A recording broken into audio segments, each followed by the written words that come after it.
Culture and narrative. There is a relationship between culture and narrative. During the ancient period, culture did not possess writing, but envisioned to preserve their history, customs, and rules, not in the written form, but in the oral form. Narratives were originated to be mediums to embody exquisite retentions of the past.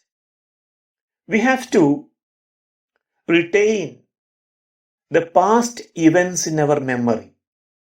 Then only we can exist in the present day. If only we have an yesterday, a history, we can live in the present. We can live today. So we construct stories of yesterdays. So people would invent stories.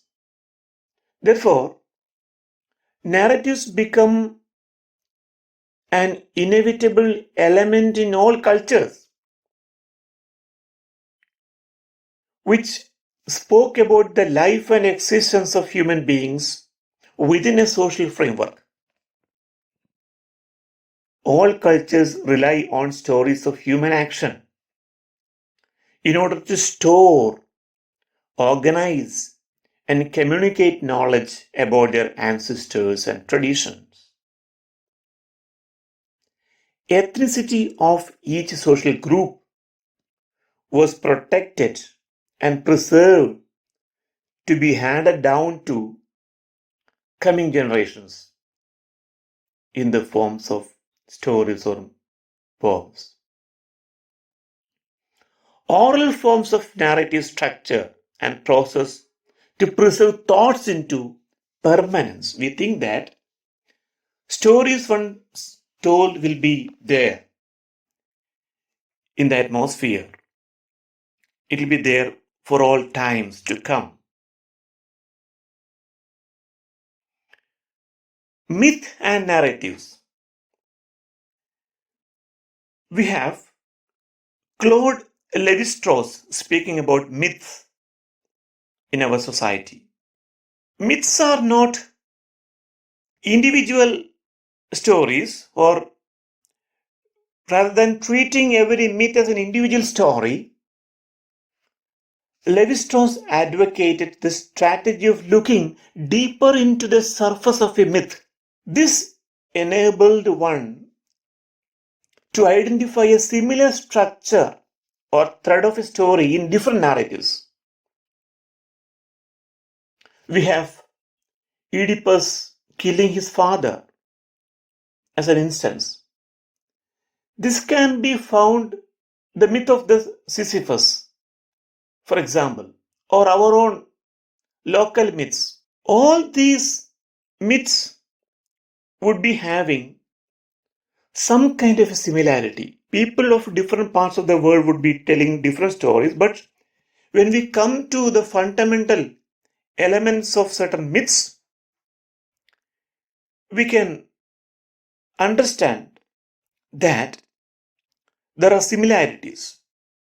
People of different worlds tell different stories, but underlying beneath each and every story, when we analyze the structure of a story, we can find similarities.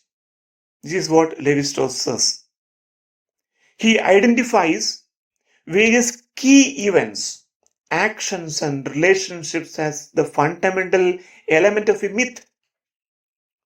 Fertility myths, for example, people all over the world carry along with them some memories of the past.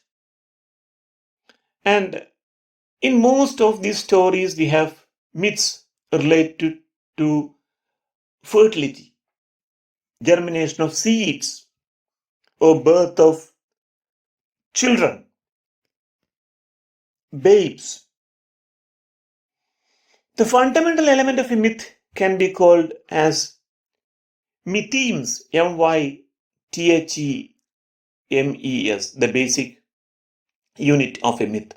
As we have phoneme, the lowest, distinct, meaningful unit of a sound. Morphemes we have the same way, lowest, meaningful unit of a word. Just like that, we have mythemes. These mythemes are rearranged to demonstrate identical functions in the narrative. In one story of the West, we will have a fundamental unit which is similar to that of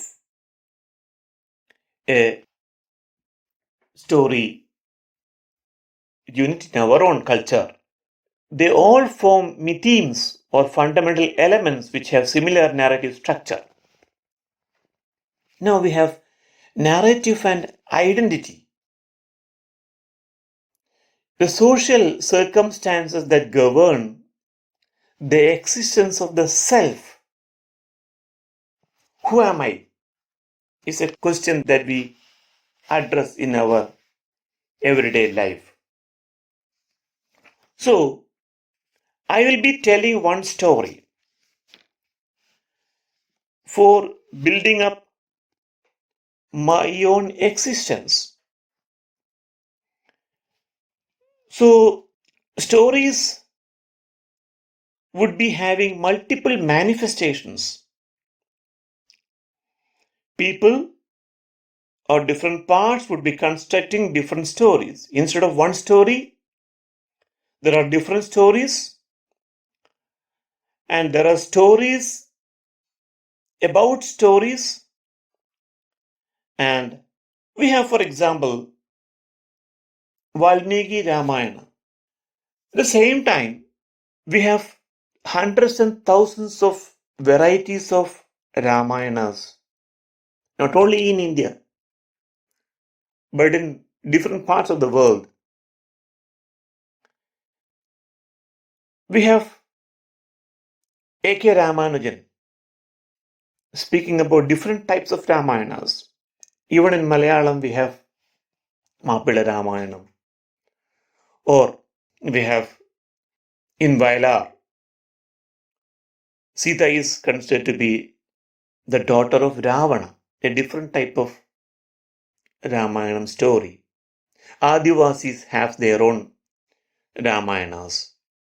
And this multiplicity of stories or different narrative structures make it very difficult to analyze the identity of the speaker or the teller of the story. So the question of ideology arises.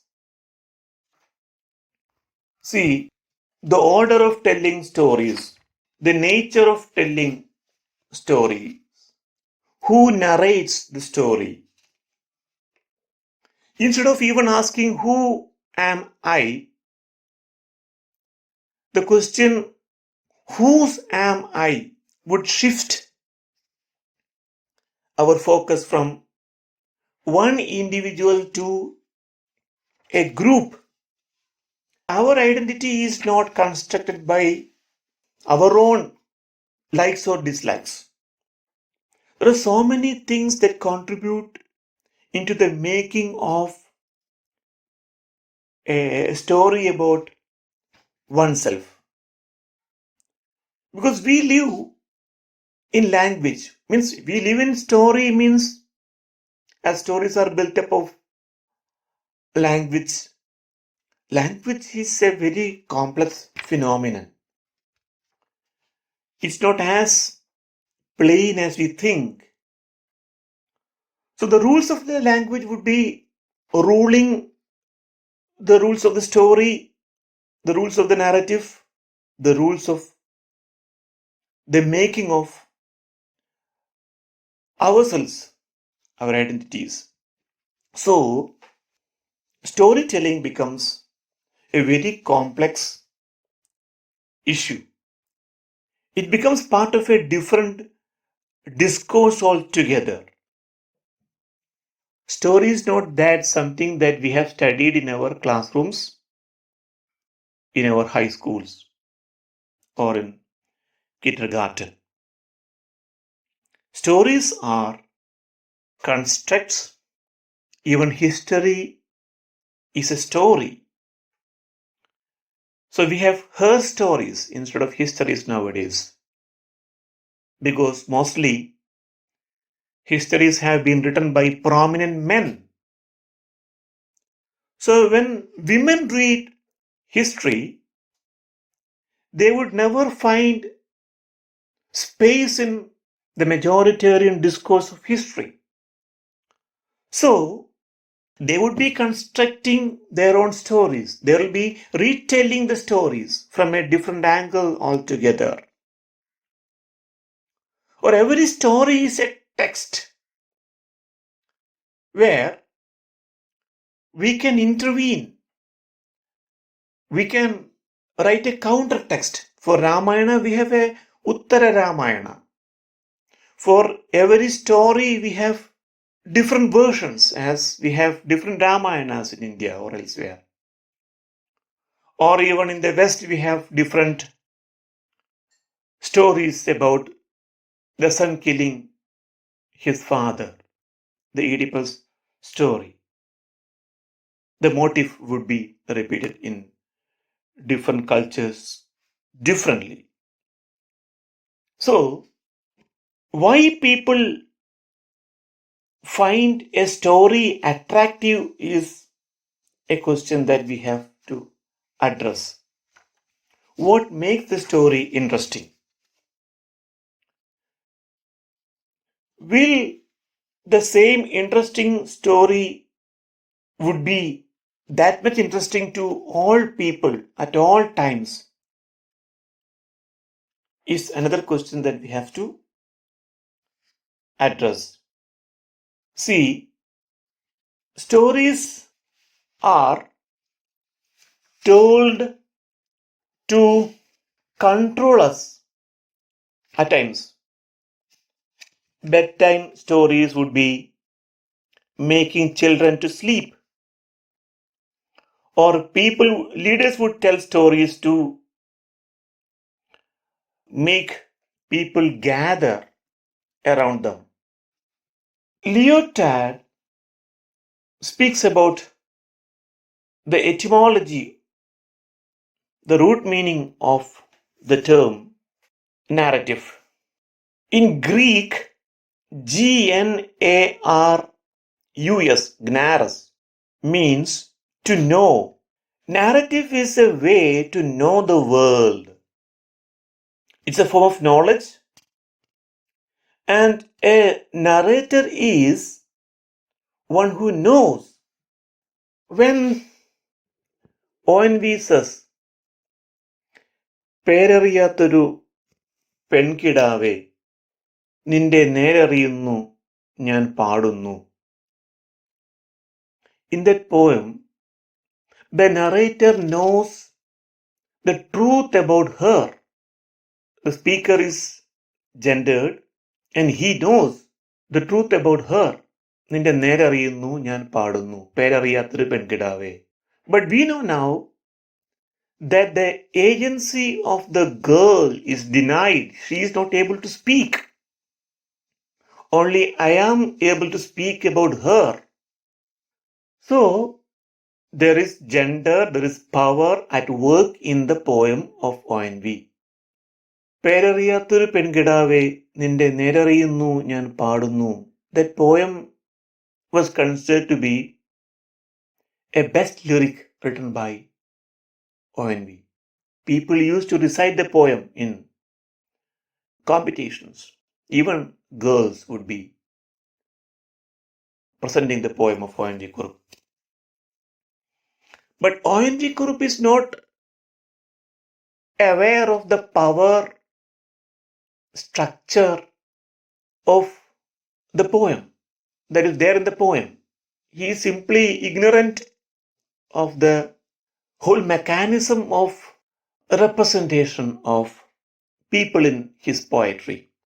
So now we know that telling a story or singing a song is not that harmless as we think.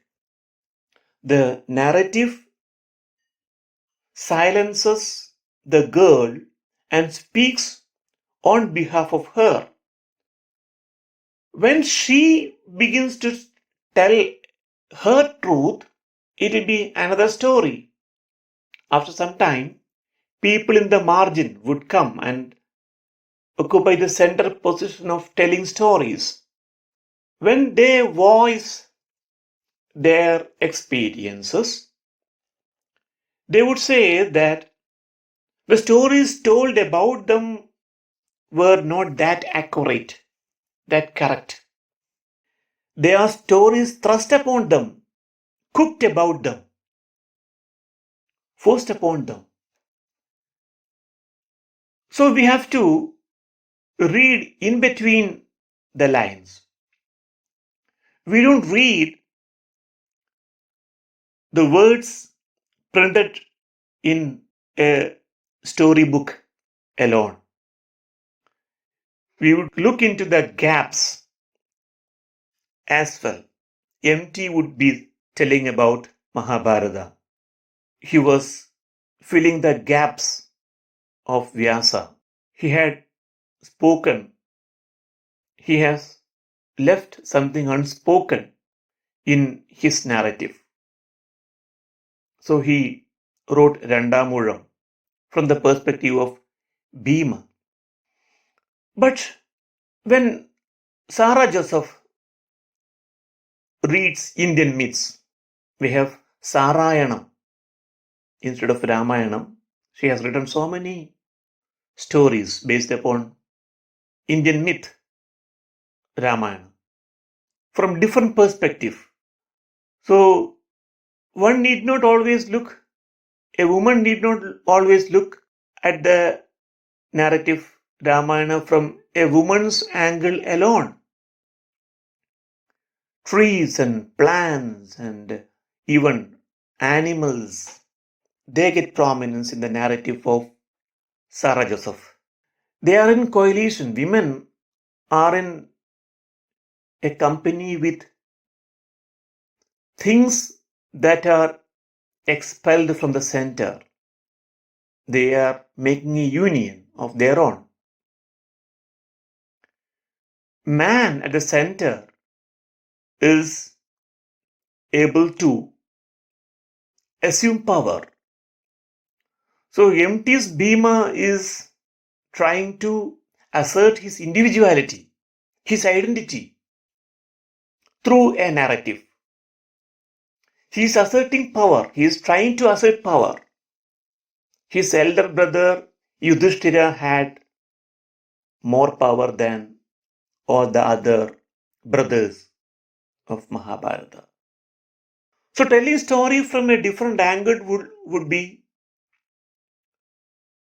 creating different identities. So women, men of lesser ranks, lesser positions would be retelling stories to assert their own identities.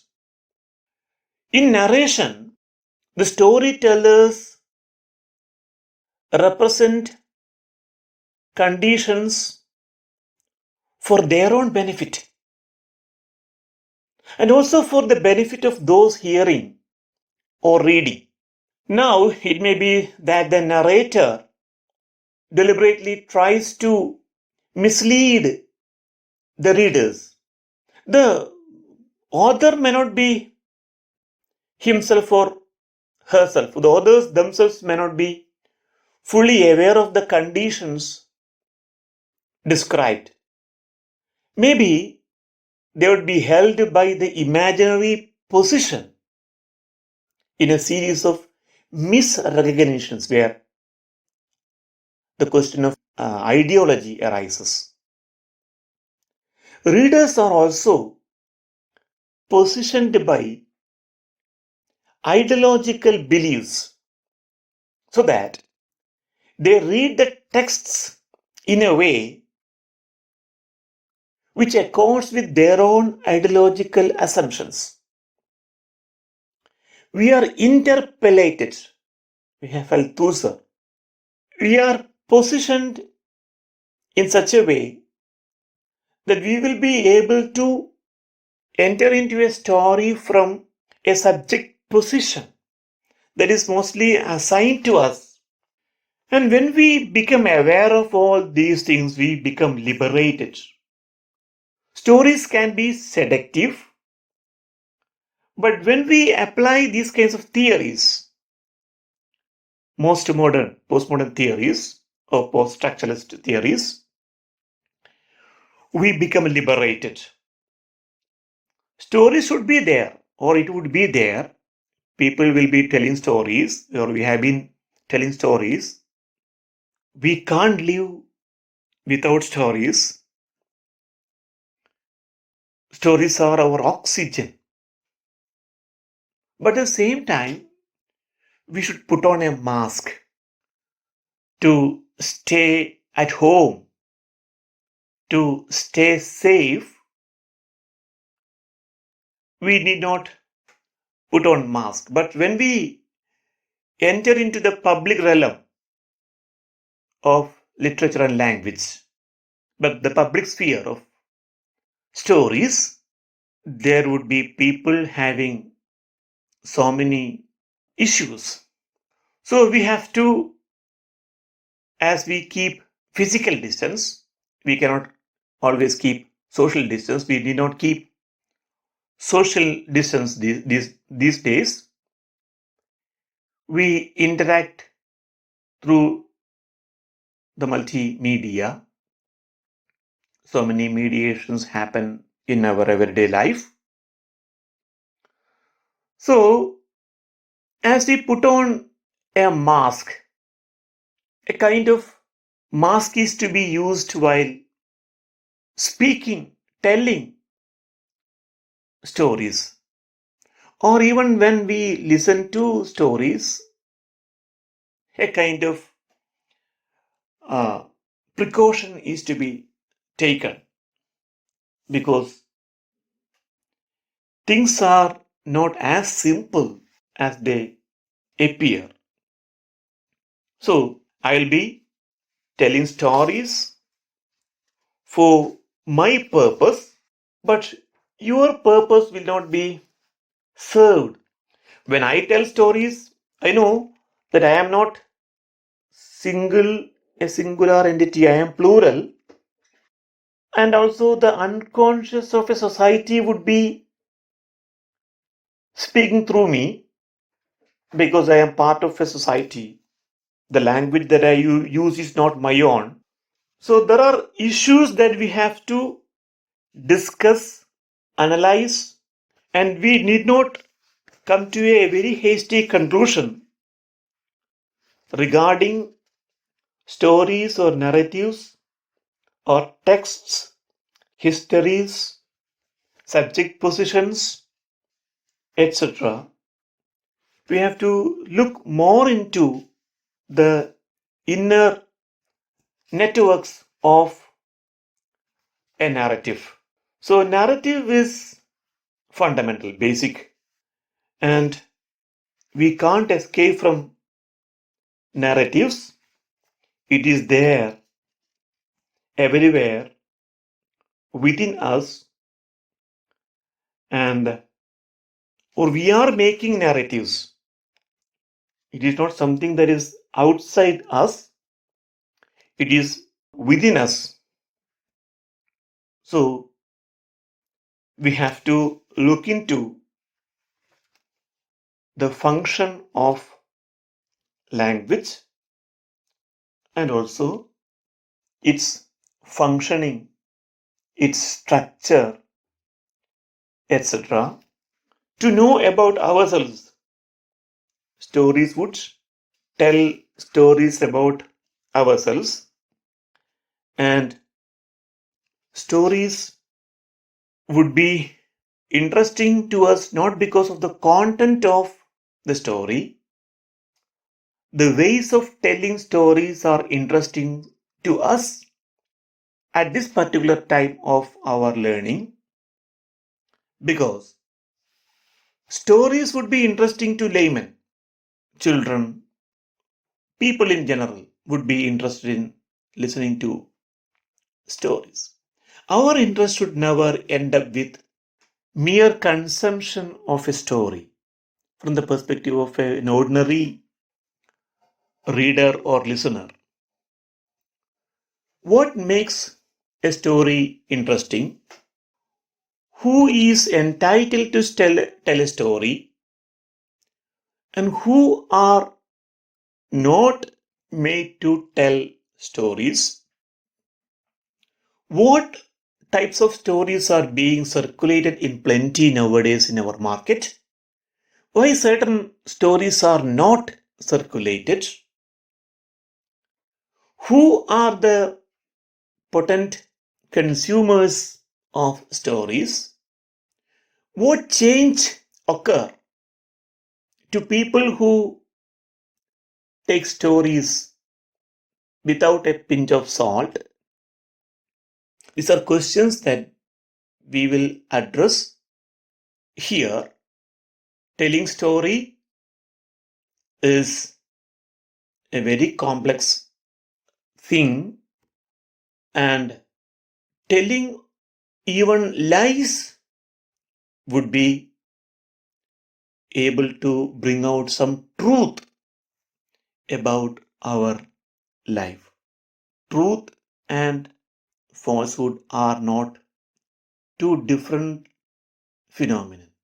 In stories or in narratives, both what is true and untrue are significant. Both these would tell some truths about our life. Our life is constructed with these kinds of stories. So we would come to a kind of conclusion today by saying that stories would be here in this world with us to make our life livable. And so, to make our life livable, we have to look into the issues of stories. Otherwise, we will be trapped in certain situations. Other people would be always telling about us. We would not be able to tell our own stories, or even when we tell our stories, we won't be understanding, or we won't be able to understand that we are not telling our stories, we are telling the stories told about us, and we are just mimicking them. We are just repeating stories told about us by others, and we have to reinvent our own stories. We have to retell our stories to suit our context. So, if only we tell different stories instead of one single story, if only we tell stories of different types, it would prove liberating. So, a symptomatic reading of stories is required to liberate us, because stories are like prisons made of words. So, we will be trapped in the prison walls of words. So, we have to escape from it But of course, you will be making another prism by constructing another story. But another person would come and break the walls of narratives. Narratives have different structures, and every day we create narratives of different types. Of course, always breaking the pattern that were existing till date. In a new fashion, in a new way, we will be able to tell stories. Now, the only word with which I would like to conclude this class is that you should stay home and stay safe. This is a story that we have to tell now. Thank you very much for listening to me. Thank you once again. Bye for now.